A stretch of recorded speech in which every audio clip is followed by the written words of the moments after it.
You know, that saying that immigration has plummeted or the problem solved, it's not, because all we're talking about is net figures.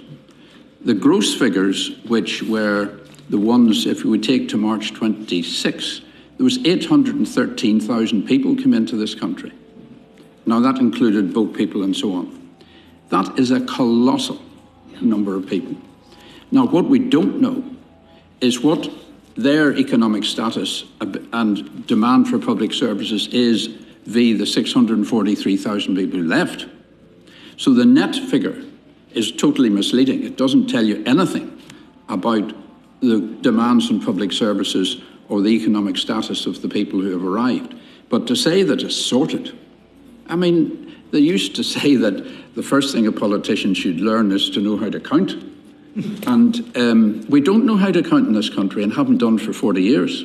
So I just wanted to know could you give us a timetable as to when do you think we would have information that would be of sufficient quality to be able to judge what the implications are on these colossal numbers, which is, even at this stage, 16,000 people a week?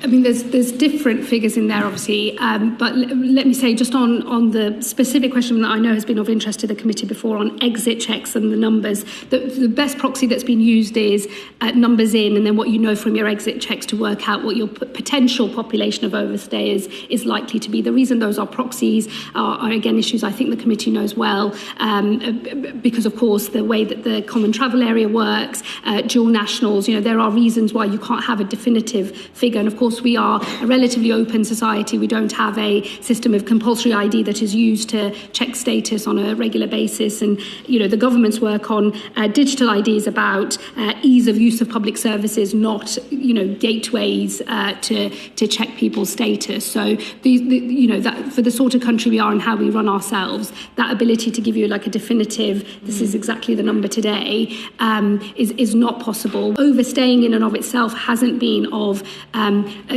a big priority within immigration enforcement work before. That has changed under this government. We've obviously increased resources for immigration enforcement. I think the footprint for immigration enforcement now is going to be the biggest it's ever been, and that creates more capacity to be able to both make our very good progress on removals of foreign offenders, keep going in the right direction. Our numbers are higher than those that we inherited, to be able to do more on removals of people who are failed asylum seekers, and then also to be able to go after a bigger cohort of overstayers as well.